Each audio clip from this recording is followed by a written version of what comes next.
Hello everyone, मेरा नाम है हार्दिक पालरेचा और आज के इस वीडियो में हम चैप्टर 8 क्वाड्रिलेटरल्स की थ्योरम 8.5 समझेंगे। थ्योरम में क्या बोला गया है? If in a quadrilateral each pair of opposite angle is equal then it is a parallelogram. यदि किसी क्वाड्रिलेटरल में एक क्वाड्रिलेटरल है और यदि उस क्वाड्रिलेटरल में अपोजिट एंगल्स इक्वल है तो वो क्वाड्रिलेटरल पैरेललोग्राम ही होगा।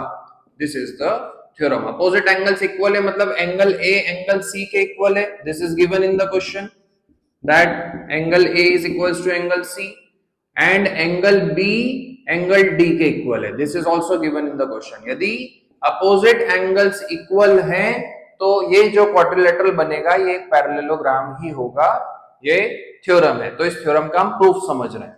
ठीक है, तो यदि ये दोनों एंगल्स इक्वल है तो मैं इन दोनों एंगल्स को x मान लेता हूं और ये दोनों एंगल्स इक्वल है तो इन दोनों एंगल्स को मैं y मान लेता हूं। ठीक है, अब हमें प्रूव करना है कि जो क्वाड्रिलेटरल बन रहा है ये एक पैरेललोग्राम होगा। तो देखो कैसे प्रूव करेंगे, क्योंकि किसी भी क्वाड्रिलेटरल में चारों एंगल्स का सम 360 डिग्री होता है। तो क्या मैं यहां पर ऐसा लिख सकता हूं, angle A plus angle B plus angle C plus angle D is equals to 360 degree. A और C इक्वल है और A और C को हमने क्या मान लिया था, x मान लिया। तो A और C की जगह पर हम क्या लिख सकते हैं, x लिख सकते हैं। और B और D इक्वल है और इन दोनों को हमने क्या माना था, y माना था। तो B और D की जगह पर हम क्या लिख सकते हैं, y लिख सकते हैं। Is equals to 360 degree. x plus X 2x हो गया, y प्लस वाई 2y हो गया, इक्वल्स टू 360 डिग्री। दोनों में से 2 कॉमन निकला, अंदर बचा x plus Y equals to 360 degree. 2 को आप डिवाइड में भेजोगे तो x प्लस वाई की वैल्यू कितनी आ जाएगी, 180 डिग्री।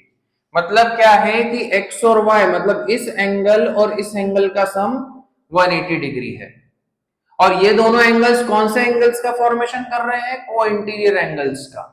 जब दो लाइन को एक लाइन ऐसे इंटरसेक्ट करती है तो इस वाली लाइन को हम ट्रांसवर्सल बोलते हैं और ये दोनों अंदर साइड के जो एंगल्स होते हैं इन एंगल्स को हम को इंटीरियर एंगल्स बोलते हैं। तो यहां पर ये दोनों एंगल्स को इंटीरियर एंगल्स का फॉर्मेशन कर रहे हैं और को इंटीरियर एंगल्स का सम कितना आ रहा है, 180 डिग्री। जब को इंटीरियर एंगल्स का सम 180 डिग्री होता है इसका मतलब क्या है कि वो दोनों लाइंस पैरेलल होगी।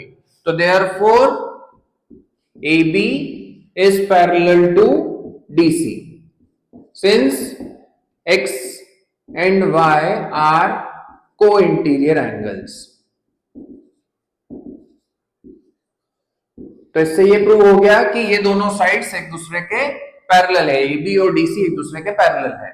अब हम यदि इन दोनों x और y का सम 180 अभी हमने प्रूव किया, तो अभी हमने x और y इन दोनों एंगल्स को लिया था, बट ये दोनों का सम भी 180 है, ये भी x और y ही है, तो इन दोनों का सम भी 180 होगा। और इन दोनों लाइंस के लिए हम देखें AD और BC के लिए, तो ये वाला x और y फिर से कौन से एंगल्स का फॉर्मेशन कर रहा है, को इंटीरियर एंगल्स का। तो यहां पर भी को इंटीरियर एंगल्स का सम 180 आ रहा है, इसका मतलब कि ये दोनों लाइंस भी एक दूसरे के पैरेलल होगी। तो क्या हम ऐसा लिख सकते हैं कि AD will be parallel to BC, क्योंकि यहां पर भी को इंटीरियर का सम 180 आ रहा है।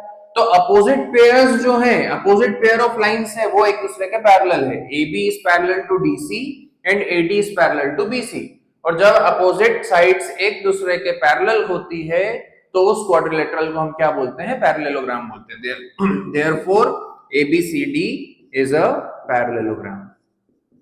ओके, मतलब जब किसी क्वाड्रिलेटरल में अपोजिट एंगल्स इक्वल होते हैं तो वो क्वाड्रिलेटरल हमेशा पैरेललोग्राम ही होगा।